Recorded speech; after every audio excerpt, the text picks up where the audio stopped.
Niining panahon nga ang putling ebanghelyo gihagit sa mga hiwi nga pagtulunan.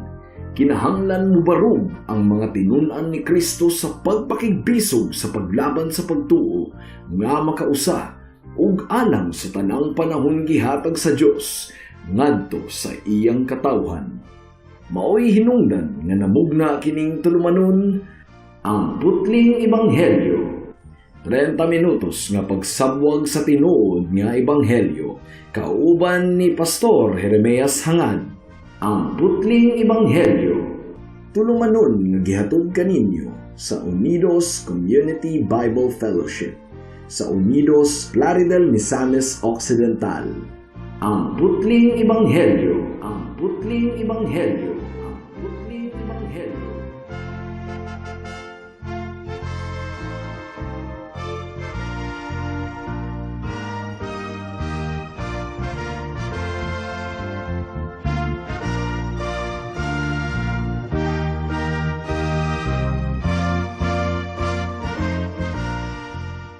Alang sa pagpamalandong sa pulong sa Ginoo niining taknaa atong pag-aablihon ang Mark chapter 9 verse 33 to 37. Apan sa dili pa, once again among gi-greet ang among lolo nga si Isabelo Lauri Sr., 93 years old. Mark chapter 9 verse 33 to 37. Ang giingon dinhi, miabot sila sa Capernaum. Ug sa nakasulod na sila sa balay, gipangutana ni Jesus ang iyang mga tinun-an, unsa may iniyong gilalisan didto sa dalan?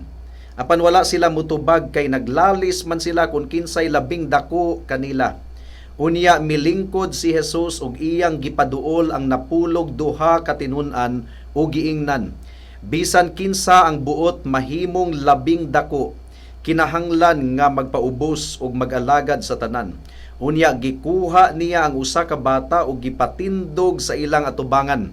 Giagbayan niya ang bata ug miingon siya kanila, ang mudawat sa usa ka bata nga sama niini tungod kanako, mudawat usab kanako, ug ang mudawat kanako wala mudawat kanako lamang kundili kaniya usab nga nagsugo kanako. Hinaot nga panalanginan sa Ginoo ang pagpamalandong sa iyang pulong niining taknaa. Katingalahan kayo mga kaigsuunan nga human sa tanan nga nasaksihan sa mga disciples ni ini nga chapter. Nasaksihan nila ang pag-usab sa hitsura ni Kristo, nahimong silaw kayo sa Mount of Transfiguration. Nasaksihan ni Pedro, ni Juan ug ni Santiago, ug nasaksihan nila ang gahom ni Kristo sa pagpalayas sa demonyo nga nag-ulipon ni adtong bataa. Human niining tanan mga kaigsuunan, naglalis ang mga disciples kung kinsa ang pinakalabing dako kanila, imbis nga ilang dayigon ang atong buhi nga Dios, imbis nga ilang ibayaw si Hesukristo, nagsantaiyahay naman hinuon sila og bayaw sa ilang kaugalingon.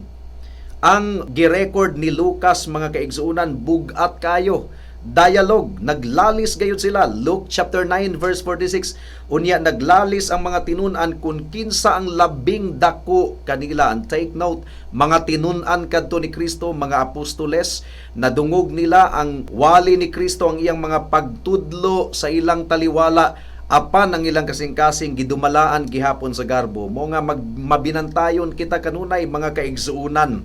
Gitubag sila ni Kristo pinaagi sa paghatag og ilustrasyon. Gikuha ni Kristo ang usa ka bata, iyang giagbayan ang usa ka bata, gumikan kay ang mga bata gasunod-sunod kini ni Kristo sa una, somehow attracted ang mga bata kay Kristo, ug si Kristo gi-welcome niya ang mga bata.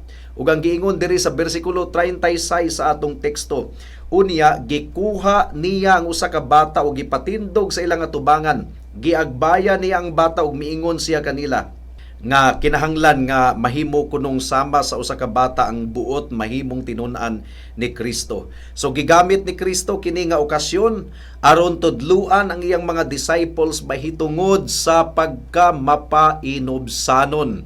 Humility mga kaigsuunan, pagka-mapainobsanon kay nagdumot ang Dios sa tawong garbuso. Adunay duha ka bahin ang atong pagpamalandong. Una, the heart of a relationship with God. Ang pagka mapainobsanon, mao kini ang tinubdan or pundasyon sa atong relationship sa atong buhi nga Dios. Gumikan kay dili dawaton sa Ginoo ang tawong garbuso. Ikaduha, the heart of servanthood. Dili kita mahimong epektibo nga sulugoon sa Ginoo kung kita magpasigarbo sa atong kaugalingon. So unahon nato ang unang punto, mga kaigsuunan. The heart of a relationship with God. Dili kini minor issue, mga kaigsuunan. Gisulti sa atong Ginoong Hesukristo nga ang pagka mapainobsanon mao kini ang pundasyon sa atong relasyon sa atong buhi nga Dios. Mao kini ang patukuranan, mao kini ang sinugdanan, mga kaigsuunan.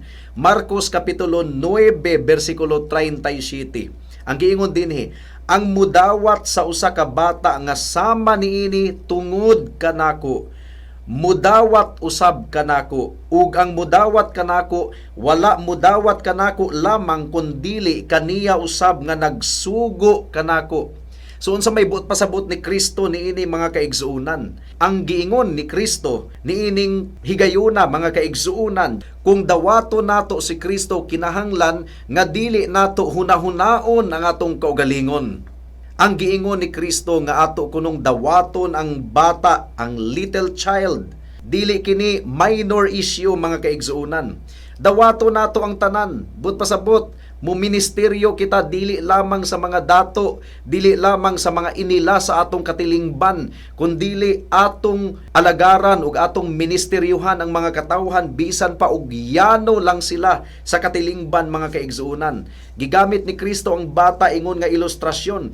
Gumikan kay kung atong dad-on ang mga kabataan, kung ato silang dawaton, dili man ta mahimong inila, gumikan kay mga bata lamang sila. Kung si mayor ang atong mahimong amigo, kung ang presidente sa Pilipinas ang atong mahimong amigo, dunay tendency nga magpasigarbo kita sa atong kaugalingon, mahimo kitang sikat sa atong pamati, gumikan kay mga inila sila sa atong katilingban. Pero kining mga bata, kung ato silang dawaton, ug ato silang matutuon, ug ato silang atimanon, mga kaigsuunan, dili ta mo sikat niini, gumikan kay mga bata pa, mga kaigsuunan. Pero mao kini ang giingon sa atong Ginoong Hesukristo. Kung andam ka nga makighalubilo sa mga yanong mga katawhan, mualagad kanila, mutudlo kanila, mudawat kanila, na ay mga pastor uban, mga ministro nga dili sila mo welcome sa ilang simbahan sa mga tawo nga yano lamang sa katilingban. No, that is pride, mga kaigsuunan. Ang parallel passage niini makita sa Matthew chapter 18 verse 1 to 4. Gipadayag niini ang dugang detalye. Ang giingon dinhi, niadtong higayuna ang mga tinun-an nangadto kang Hesus ug nangutana, kinsa man ang ilhong labing dako sa gingharian sa langit? Galalis naman gud sila kung kinsa lagi ang labing dako kanila. Si Jesus mitawag og usa ka bata ug gipatindog niya sa atubangan nila. Unya miingon siya, mao kini ang tinuod. Gawas kun mausab kamo og mahimong sama sa mga bata, dili gayod kamo makasulod sa gingharian sa langit. But pasabot, ang mga garbuso dili gayod makasulod sa gingharian sa langit. Ang labing dako ilalom sa pagmando sa Dios, mao kadtong magpaubos sa iyang kaugalingon ug magpakasama niining bataa. So in essence, mga kaigsuunan, miingon ang atong Ginoong Hesukristo, if you really want to become my disciple, kung gusto kamo nga mahimong tinuod nga akong mga katawhan ug tinuod nga akong mga tinun-an, kinahanglan nga mahimo kamong sama niining bataa. Kinahanglang mausab ang inyong kasing-kasing gikan sa pagkagarbuso ngadto sa pagkamapainobsanon nga wala nay laing gituboy, dili ang kaugalingon kundi ang atong Ginoong Hesukristo lamang. So ang conversion, ang pagkakabig sa atong Ginoong Hesukristo, nagadikta kini nga kinahanglan aduna kitay bag-ong kasing-kasing. Gumikan kay ang garbo, mga kaigsuunan, mao kini ang pinakadakong tunglo sa katawhan from the beginning. Muganing nakasala si Adan ug si Eva, gumikan kay gusto silang mahimong sama sa Dios. The root cause of the fall of Adam was pride. Nganong gipatay ni Cain si Abel, gumikan sa garbo, gumikan kay ang halad ni Abel gidawat sa Ginoo ang iyang halad, wala gidawat. Nganong nahagba ang gingharian sa Babel sa Genesis chapter 11 verse 19, gumikan kay gusto silang magtukod og turi nga musangko sa langit aron mabayaw ang ilang ngalan. Ang giingon dinhi, let us make a name for ourselves. Ug mga kaigsuunan, ang garbo mao kana ang nagadescribe sa mga tawo nga wala pagyod kang Kristo. 2 Timothy chapter 3 verse 1 to 4. Timan ikini, sa katapusang mga adlaw moabot ang mga malisod nga panahon. Ang mga tawo maghuna-huna lamang sa ilang kaugalingon ug sa kwarta. Hambugiro sila, mapahitason, bugal-bugalon, masupilon sa ilang mga ginikanan, dili mapasalamaton ug dili Diosnon. Wala sila'y kaluoy, walay puangod, tigbutang-butang, mapatuyangon, bangis, madinumtanon sa maayo, mabudhion, mapasagaron o garbuso kaayo, palabihon nila ang kahilayan kaysa Dios. Maunang ang mga tawo nga ang ilang kasing-kasing puno sa pagbayaw sa ilang kaugalingon ug dili gani makapasalamat sa Dios ug makabayaw kaniya. That is the description of people nga gidumtan sa atong buhi nga Dios. Salmo kapitulo 10 bersikulo 4, tungod sa garbo sa tawong dautan wala siya muila sa Ginoo ug muingon siya walay Dios.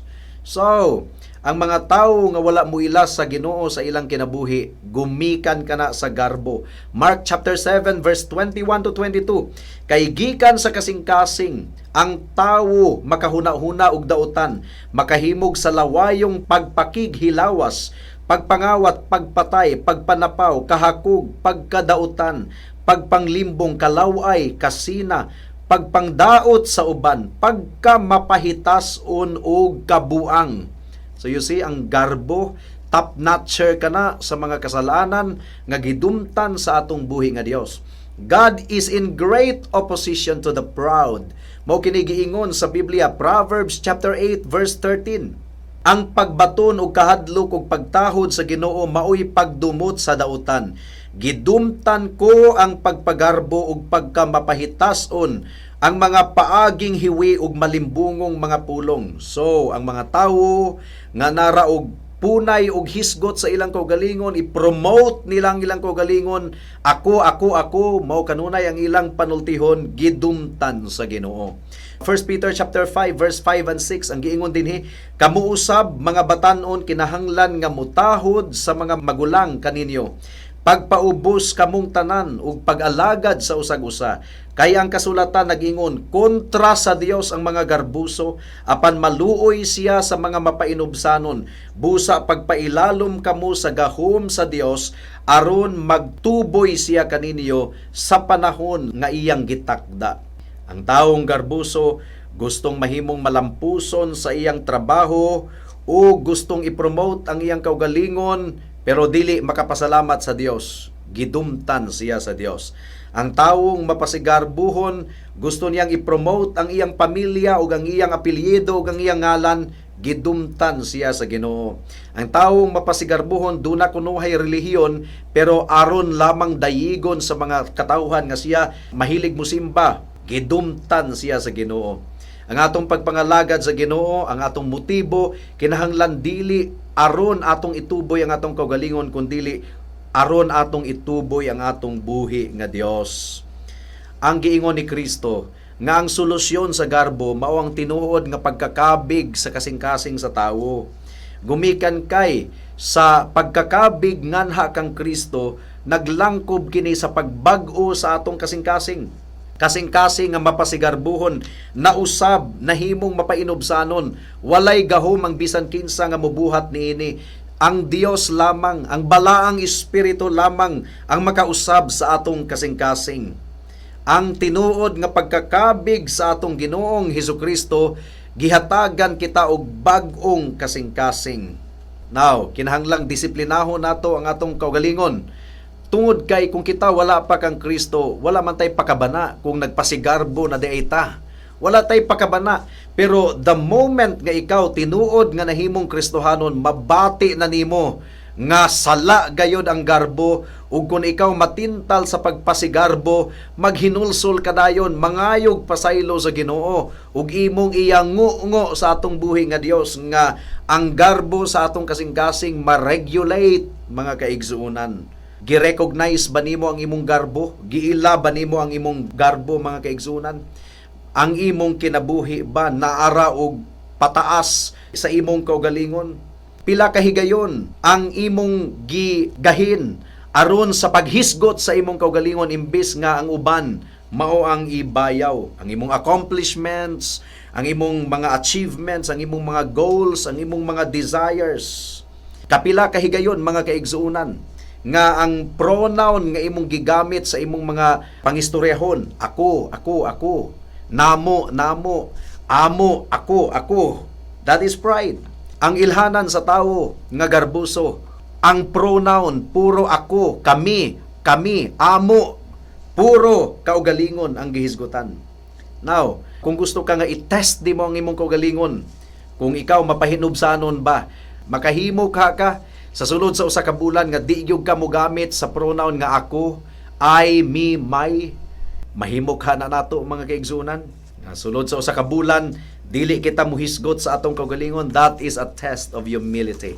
Ang kuno nato, do na kitay garbo, o kinahanglan nato kanang patyon from time to time. Gumikan kay si Satanas, nga amahan sa tanang garbo nagapanglihok, aron pagtintal sa atong kaugalingon. God is opposed to the proud, but gives grace to the humble. Timan-i ka na, mga kaigsuunan. Ikaduhang punto, the heart of servanthood. Dili kita mahimong malampuson nga sunugoon kung ang atong kasing-kasing puno kayo sa garbo. Gigamit sa Ginoo ang example sa bata. Pero katingad-an pud kini, gumikan kay hambugiro biya po ning mga bata. Abi ninyo, ug ang mga bata mapainobsanon. Ang mga bata garbuso usab, ang ilang kaugalingon ra usab ang ilang gihunahuna. Pero nganong ang bata man ang gigamit ni Kristo sa iyang ilustrasyon, gumikan kay ang bata wala pa mangukayo ay achievement sa ilang kaugalingon. Gadepende ra sa ilang mga ginikanan. Mo kana ang mga bata, kung unsay isulti nimo sa mga bata, mutuo sila dayon, musanong sila dayon, gawas sa pipila ka mga bata nga gahi ug ulo. Simple lang ang mga bata, pero dili bot pasabot nga mga bata walay garbo. Dili ka na ang anggulo nga gitan-aw sa atong Ginoong Hesukristo sa iyang paggamit sa bata ingon nga ilustrasyon. Ang bata wala pay mga nakabot nga kalampusan sa kinabuhi nga iyang ipasigarbo. Walay gahom ang bata, walay prestige, walay autoridad. Ingon ana kuno ang kinahanglang mabatunan nato nga attitude kung kita mahimong sunugoon sa atong Ginoong Hesukristo. Kung atong dawaton ang mga bata, naga-demand kini nga atong kalimtan ang atong kaugalingon. In other words, kung willing kita nga atong sapupuhon, bisan pa ang mga bata nga walay ngalan ug walay dungog, that is commendable in the sight of God. Mark chapter 9 verse 35. Unya milingkod si Jesus ug iyang gipaduol ang napulog duha ka tinun-an ug giingnan, bisan kinsa nga buot mahimong labing dako, kinahanglan nga magpaubos ug mag-alagad sa tanan. So, do you want to become great in the kingdom of God? Kinahanglan nga mahimo kitang mapainobsanon ug mag-alagad sa tanan. Ang giingon ni Pablo sa Philippians chapter 2 verse 3 to 4, ayaw kamo pagbuhat bisan unsa gikan sa hinakog nga katuyuan o sa walay hinungdan nga tinguha, sa pagpanghambog, pagpaubos hinuon kamo ug isipa kanunay nga ang uban mas maayo kay kaninyo. Pagtinabangay kamo og dili kay mauray inyong atimanon ang tagsa-tagsa ninyo kakaayuhan. That is the distinguishing mark of the disciples of Jesus Christ. Dili magpasigarbo sa kaugalingon. Ang ikaayo sa tanan, ang hunahunaon og dili lang ang kaugalingong kaayuhan. Well, ang pinaka-ehemplo sa pagkamapainobsanon mao nga atong Ginoong Hesukristo. Hari siya sa tanang mga hari ug Dios sa tanang mga Dios. Pero iyang gihugasan ang tiil sa iyang mga disciples ni adtong Last Supper, mga kaigsuunan. mikanaog siya dinhi sa kalibutan ug iyang gisulob ang sapot sa pagkaulipon. Luke chapter 22 verse 24 to 27. Unya naglalis ang mga tinun-an kun kinsa kanila ang isipon nga labing dako sa tanan. Ug miingon si Jesus kanila, ang mga hari diining kalibutana nagmando sa ilang mga ginsakupan ug ang mga namunuan gitawag og mga dangpanan sa mga tawo. Apan ayaw ninyo kini buhata. Hinuon ang labing dako kaninyo kinahanglan magpakasama sa kinamanghuran ug ang pangulo kinahanglan magpakasama sa sulugoon. Kinsa man ang labaw, ang gisilbihan ba sa pagkaon o ang nagsilbi kaniya? Ang gisilbihan gayod, apan ako ania nagsilbi kaninyo. Nagsilbi ang atong Ginoo sa iyang mga disciples. Gihugasan niya ang ilang mga tiil. Gitubag ni Kristo ang ilang pakiglalis, mga kaigsuunan. John 13 verse 3 to 5. Nasayod si Jesus nga gitugyan kaniya sa amahan ang tanang gahom ug nga siya gikan sa Dios ug muadto sa Dios. Busa mitindog si Jesus, gihukas niya ang iyang mga sapaw ug nagbako siyag tualya. Unya naghuwad siyag tubig sa palanggana ug gihugasan niya ang mga tiil sa mga tinun-an ug gipahiran sa tuwalya nga iyang gibakos. Kinahanglan nga mahimo kitang andam nga mahimong sulugoon alang sa tanan, mga kaigsuunan. Og kini wala lang gi-address ni Kristo sa iyang 12 ka mga apostoles, but to all of us, gumikan kay ingon ni Kristo, if any one of you wants to become my disciple. So, in other words, disqualified sa pagkadisipulo ni Kristo ang taong garbuso. Disqualified sa pamilya sa Ginoo ang tawo nga naara og pataas sa iyang kaugalingon, pasigarbo sa iyang kaugalingon.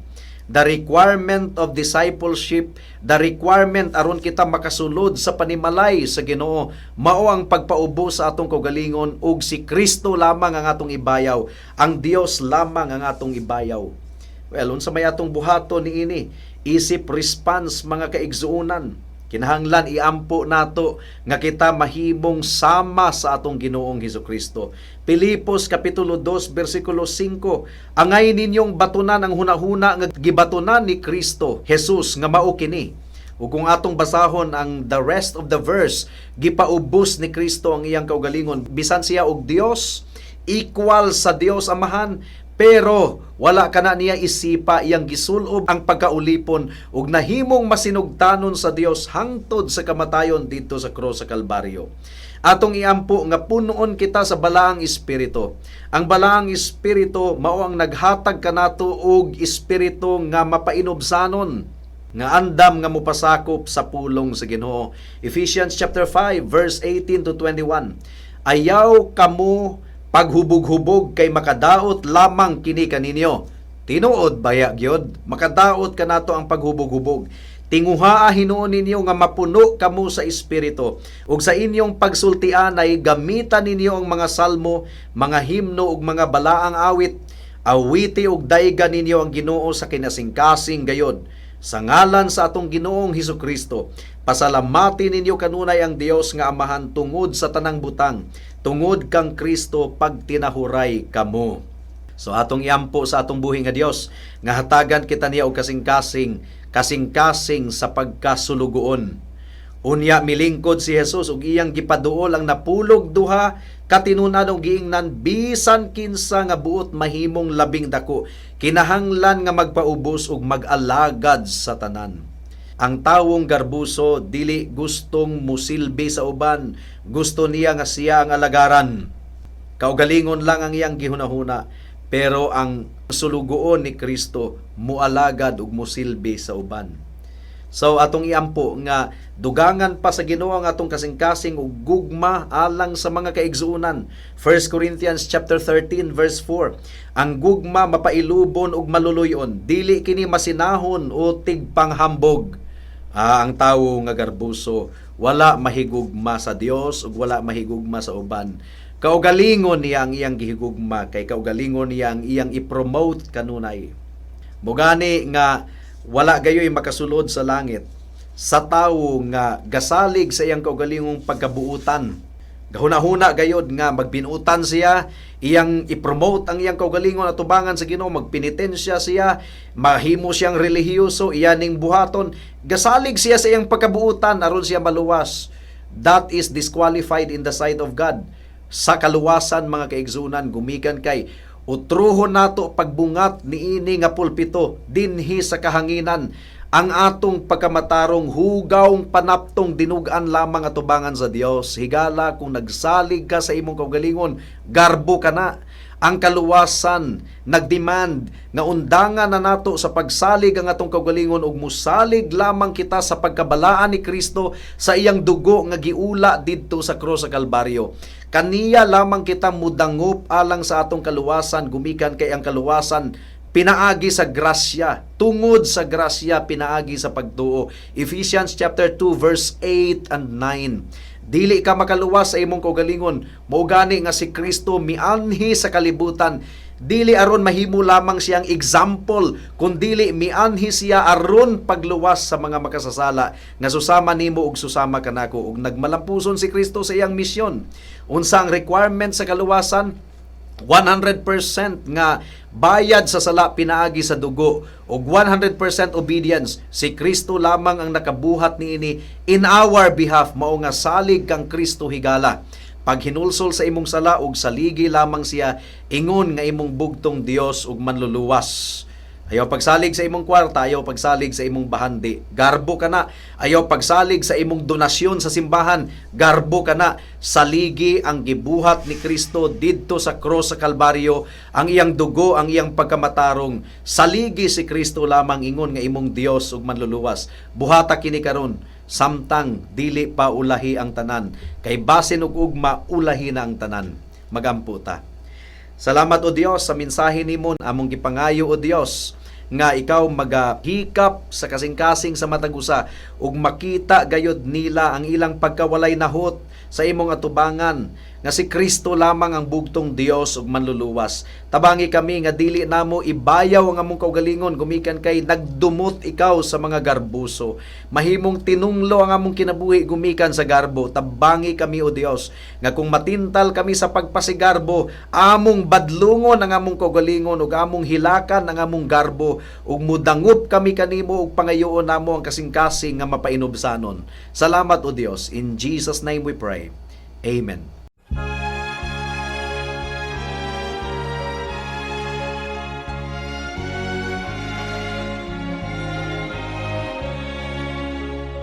Beneath the cross of Jesus, I fain would take my stand. The shadow of a mighty rock within a weary land, a home within the wilderness, a rest upon the way, from the burning of the noontide heat and the burden of the day. Upon the cross of Jesus, mine eye at times can see the very dying form of one who suffered there for me. And from my stricken heart with tears to wonders I confess the wonders of redeeming love and my own worthlessness. I take, O cross, thy shadow for my abiding place. I ask no other sunshine than the sunshine of his face. Content to let the world go by, to know no gain nor loss. My sinful self my only shame, my glory, all the cross. Amen.